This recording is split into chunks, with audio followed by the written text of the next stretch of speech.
Chairman জনাব তারেক রহমান, আমরা বাংলাদেশ ছাত্র অধিকার পরিষদের পক্ষ থেকে আমরা দাবি জানাতে চাই তাকে যেন মন্ত্রী পরিষদেও গুরুত্বপূর্ণ জায়গাতে রাখা হয়, যাতে সারা বাংলাদেশের যে আবেগ, সারা বাংলাদেশের মানুষের যে স্বপ্ন আকাঙ্ক্ষা, সে আকাঙ্ক্ষা বাস্তবায়নে তিনি ভূমিকা রাখতে পারে।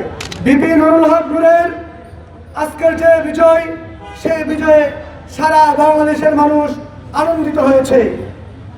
আমি লক্ষ্য করেছি, যখন আমি গ্রামে ছিলাম 12 তারিখ নির্বাচনের দিন, আমি দেখেছি আমার সাথে যারই দেখা হয়েছে, আমি লক্ষ্য করেছি ওই আসনের কে এমপি হবে তার চেয়ে বেশি মানুষের আগ্রহ ছিল বিপি নুরের কি অবস্থা মানুষ নিচ্ছিল।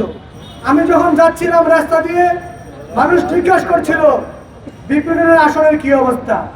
সেই জায়গা থেকে বিপি নুর যে এমপি হয়েছে তার খুশিতে সারা বাংলাদেশের মানুষ খুশি হয়েছে।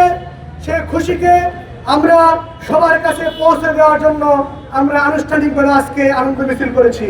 বিশেষ করে সাংবাদিক ভাইরা যারা উপস্থিত আছেন, আপনারা জানেন বিগত দিনে এই নুরুল হক নূর রাজপথে কি ভূমিকা রেখেছিলেন। 24-এর ফ্যাসিবাদীর যে নির্বাচনের পরবর্তী সময়ে আমরা অল্প কিছু সময়ের মধ্যে গণঅভ্যুত্থানের মধ্য দিয়ে একটা সরকার গঠন হয়েছিল। সেই সরকার একটা নির্বাচন দিয়েছে, যে নির্বাচনে সারা বাংলাদেশের মানুষ সন্তুষ্ট।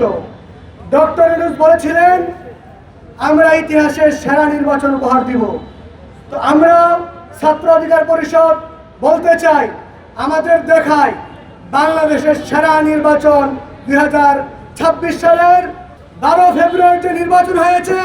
সেই নির্বাচনটি আমাদের চোখে বাংলাদেশের সেরা নির্বাচন হিসাবে আমরা ঘোষণা করছি।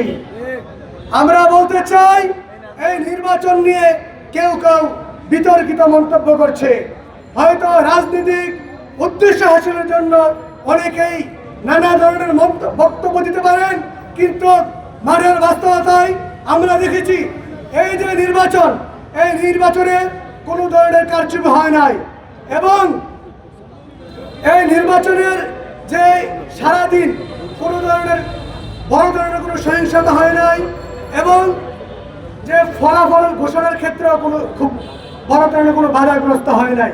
এই নির্বাচন অনেকেই কেউ কেউ, খুব বেশি না, অভিযোগ করছে।